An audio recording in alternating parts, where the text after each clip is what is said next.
Hi, this is Brian Wormers, and I'm recording a lecture on connective tissue disorders for medical surgical nursing at the University of Sioux Falls.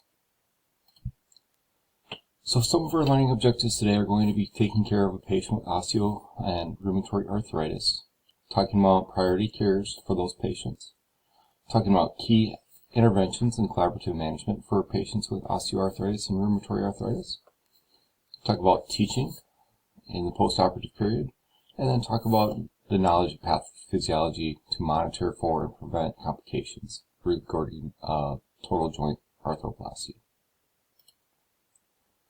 So first we're going to start with osteoarthritis, and this is one of the most common arthritises. It's the leading cause of chronic disability in the United States. It's caused by progressive deterioration, loss of cartilage in one or more of the joints. Primarily it's triggered by aging, genetics, obesity, and smoking, but can have secondary causes related to musculoskeletal conditions such as rheumatoid arthritis. So for physical assessment, they're going to have chronic joint pain and stiffness in large joints, so Heberden's and Bouchard's nodes, and those are the joints of your fingers. You're going to have atrophy of the muscles, loss of function, and it's going to be very similar to RA. So there is overlap between OA, RA, and it's possible that patients can have both.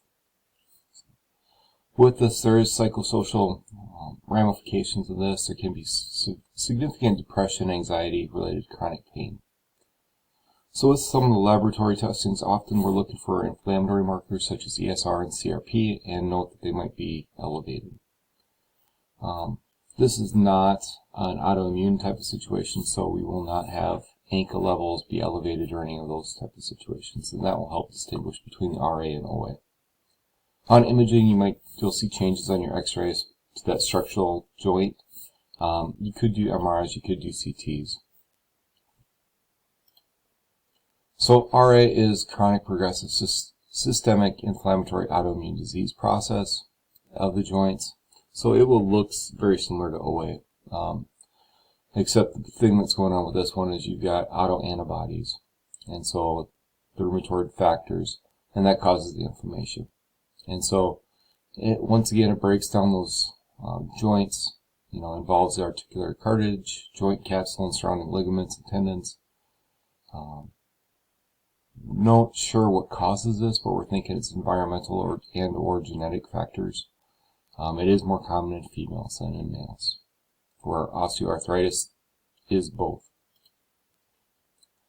So physical signs and symptoms: joint pain, swelling, fatigue, might have some weight loss, but not very significant. And then you'll see upper extremity joints being affected with redness and warmth. So late signs and symptoms, morning stiffness, inflammation, pain, puffy joints, and then even joint deformity like you saw in the previous slide. Psychosocial, once again, disturbed body image, depression related to that, and it's going to impact their ADLs. If you can't move your hands, it's tough to do some of the things to care for yourself. So laboratory, ESR, CRPs could be elevated, but the big thing that's going to differentiate is this rheumatoid factor. So we're going to look at, antibodies of IgG, IgM, and this is really the hallmark for this. So this would be something you should know. Imaging, so X-ray and CT and MRI, just like for OA. And you can go in and do arthrocentesis and do a biopsy of that joint fluid, and so looking for inflammation there. So planning inflammation, I kind of grouped them together because it's very similar. So we're going to try and treat the pain related to the deterioration and inflammation. So, with the outcome, having pain control.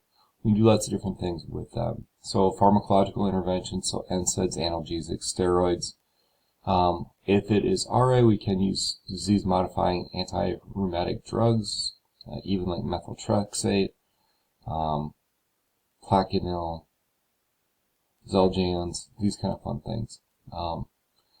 Realize that when you calm the body down like that, you can have a higher risk for infection as a side effect, and they can react negatively with alcohol. Non-pharmacological things: rest, position, heat or ice. Surgical, so we can remove some of the synovial fluid and work on the joint. in arthroplasty, reconstruct those joints. So realize that those are options for both OA and RA. So, like I said, NSAIDs, topical drugs, cortisone injections, and then once again rest. So you can do RICE if that helps out, and surgical interventions are going to be very similar.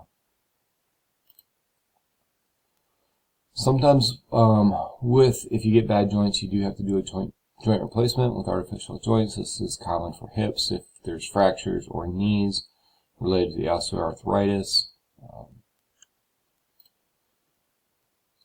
So some of the big things we have to do afterwards is really do a good job of making sure things are in alignment, position them correctly, have them correct things, whether that is a wedge pillow for your hips, or knee braces, or any of those type of situations. We want to make sure that we maintain that position and so that it heals correctly.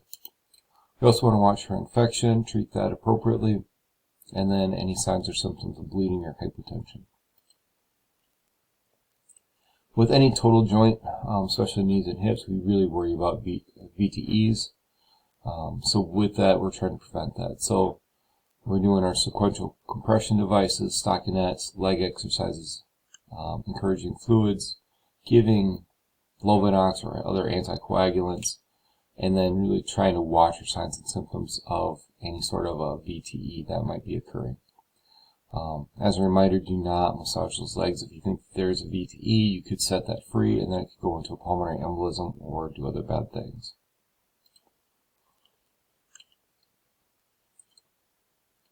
So with this, we also want to try and maintain any mobility when we're talking about OA and RA, and so foster that as much as possible. And we can go in and have therapies, PT, OT, and then of course if they need any assistive devices, then of course supply those and work with those.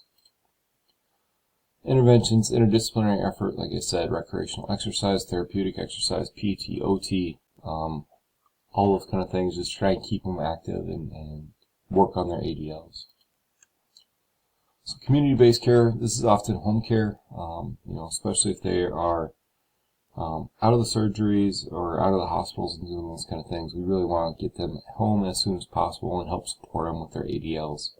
That could be things for bathrooms, railings, how are they going to navigate stairs and kitchen, and utilize utensils. So maybe they need specially adapted things to help them get along. With their self-management, how are they going to protect their joints? What kind of teaching do they need to be successful? And, do they need any support groups? Otherwise, do they need any resources? Do they need somebody to come and visit them once a day just to maybe help out with stuff? So that concludes this lecture on connective tissue with a very strong emphasis, as you've seen, on OA and RA. If you have any questions, let me know.